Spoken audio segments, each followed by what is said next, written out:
Vocês sabem que eu acordo cedo pra caramba, quem acompanha as informações aí na CNN, então desde 4h30 da manhã eu estou de pé para trazer informações. Eu espero que a gente possa ter um segundo painel tão bom quanto o primeiro, este focado na mulher, na democracia. Então aí a gente não está chamando atenção para a política eleitoral ou esta política partidária que é feita aqui, mas o ser mais puro, né? Como Arendt nos dizia, o ser plural, o ser político, aquele que também é livre. E tá difícil para a mulher ser este ser plural e livre, porque muitas vezes o lugar da política não é visto como o lugar para uma mulher. Daí a gente pode voltar para a questão eleitoral e partidária e ver como é difícil arregimentar mulheres para estar nos partidos, para concorrer a uma vaga, muitas vezes porque elas não se percebem assim. Eu trago também um contexto de ser uma mulher negra, o que me impõe ainda mais desafios e barreiras. Então eu posso dizer a vocês que neste ano que a gente vai ter uma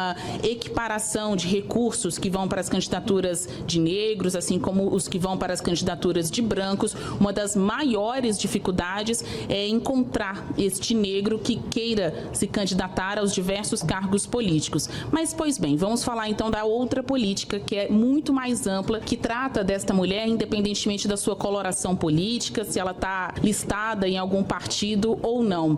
Como jornalista, eu faço política. Vocês, estando aqui ou não, nos acompanhando de casa, ou até quem não está, até a mulher que não está aqui acompanhando esse evento agora, ela também faz política no sentido daquela pessoa, da pessoa que decide o dia a dia da sua família, decide as relações que mantém com as pessoas fora de casa. Os próximos passos dessa sociedade está nas mãos, está nos pés desta mulher também, que é o que a gente está tentando aperfeiçoar a partir desse debate aqui. Eu queria começar para valer contando a história de uma jornalista, sem citar quem é esta personagem e até como uma forma de protegê-la de eventuais represálias. Uma história nunca contada. Recentemente, numa festa aqui em Brasília, de premiação para jornalistas, que reunia políticos, empresários, um clássico de Brasília, cheio de aspones também,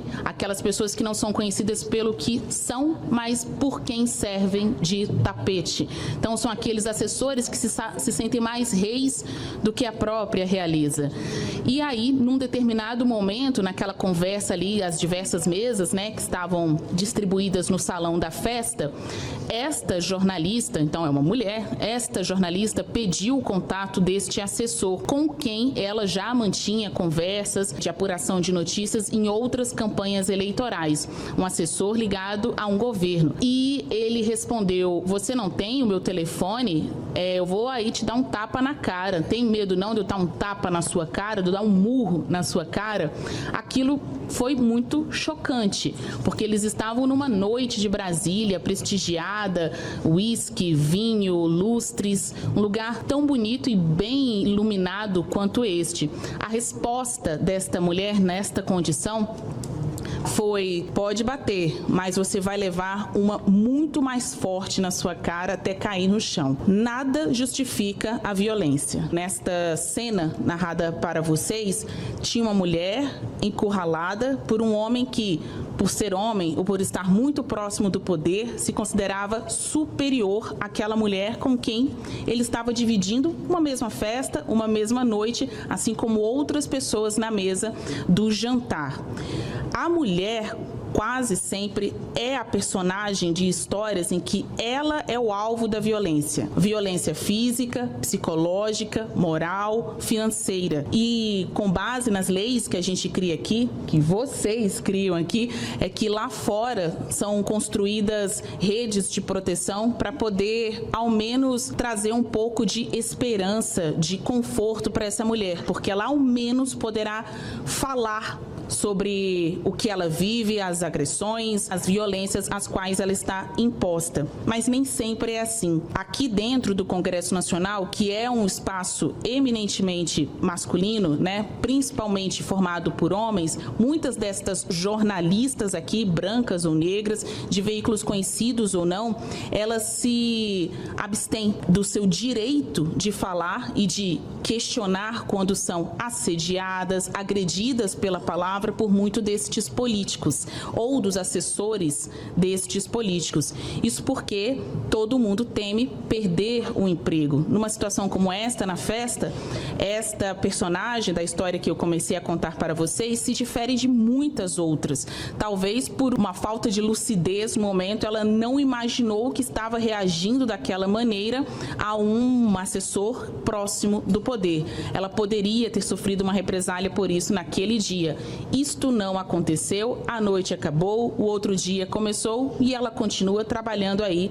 Pois bem, bom, trazendo ainda para este contexto da mulher na democracia, para essa mulher que precisa de voz na democracia, independentemente do seu trabalho, se é doméstico, dentro de casa, se é fora, enfrentando a sociedade. Recentemente, nos estudos que a gente faz, como você bem colocou, eu faço estudos relacionados à história, relacionados à identidade, e aí uma socióloga me falou sobre o conceito do teto de vidro. E eu acho que esse é um dos melhores lugares para a gente falar disso, que é o Congresso Nacional, ainda mais o plenário do Senado, que para mim, em que pese meu respeito lá pelo Supremo e pela Câmara, é um dos mais bonitos por conta desse teto, dessa cúpula maravilhosa que a gente tem aqui olhando para cima. É uma das imagens mais bonitas do cenário do poder em Brasília. O teto de vidro, chamando atenção para um contexto muito mais prejudicial para as nossas vidas do que estar aqui contando umas com as outras numa tarde de segunda-feira em Brasília,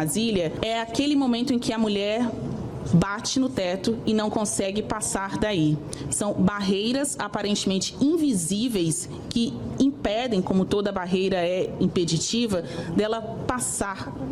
E aí é uma soma de fatores organizacionais, culturais, individuais, e que é até difícil, parece que a fórmula não fecha, a conta não fecha no sentido de você não conseguir compreender as variáveis, mas o resultado é sempre a mulher que bate no vidro. E chamando atenção para o campo metafórico também disso, quando a gente pensa num teto de vidro, ele é transparente. Então dá para você ver as pessoas que passam por ele. Você consegue ver acima deste teto de vidro quem passou por ele. E quase sempre o gênero dessa pessoa que foi além é masculino, não é o feminino. E aí ficamos nós ali competindo contra nós mesmas e muitas vezes sendo taxadas pelos nossos chefes ou por nossos colegas de trabalho como descontroladas, ou você está cheia de bruxas na sua cabeça. Não é bem assim, porque nunca é bem assim. A gente não sabe as variáveis, os fatores ao certo para compor essa conta, mas o resultado é sempre de uma mulher barrada, interrompida ou perdendo a sua vez para um homem que não necessariamente tem a mesma capacidade cultural, intelectual e tudo mais que soma um bom profissional para estar nem que seja um passo à frente dela. Mulheres que são mais ou mulheres que são exatamente iguais a estes homens, mas perdem oportunidades. Então, a minha fala aqui hoje, chamando atenção para todos vocês que estão nas galerias, também aqui no plenário, homens, mulheres, jovens ou não, é saber o que nós estamos fazendo para quebrar este teto de vidro. Se for homem, para ajudar uma mulher a quebrar. Se for uma mulher que já chegou lá, o que você está fazendo para puxar as outras? Para você que está na base, que acha que não vai conseguir, persista. Uma mulher tem que encorajar a outra e não repetir o discurso que já nos faz mal, como falar mal da mulher, como impor dificuldades para ela no ambiente de trabalho, no ambiente social. A melhor amiga da gente, primeiramente, é a gente mesmo, né? Mas depois, estando aqui uma ao lado da outra, eu tenho certeza que juntas a gente pode, com certeza, quebrar esse teto de debate para transição. Eu juro que eu já tô acabando, tá? É porque eu fiquei tietando sim a Carmen Lúcia e a Maria Ribeiro aqui no fim. Tirei foto com essa moça loira aqui, ó. Mas, enfim, A gente vai impulsionar o debate para transformar isso tudo em ação e poder que a gente fale menos em equiparação e mais em igualdade de fato, porque equiparação é uma forma de chegar o mais perto do igual, justamente porque a gente não conseguiu o objetivo fundamental, que é essa igualdade entre homem e mulher. Tá tão difícil que surgiu uma outra palavra no meio do caminho, que é a equiparação. Então, vamos continuar objetivando o que parece mais difícil, ou o melhor dos sonhos, né? Ampliar esse cardápio de sonhos que a mulher tem para ela saber que é possível e que ela chega lá.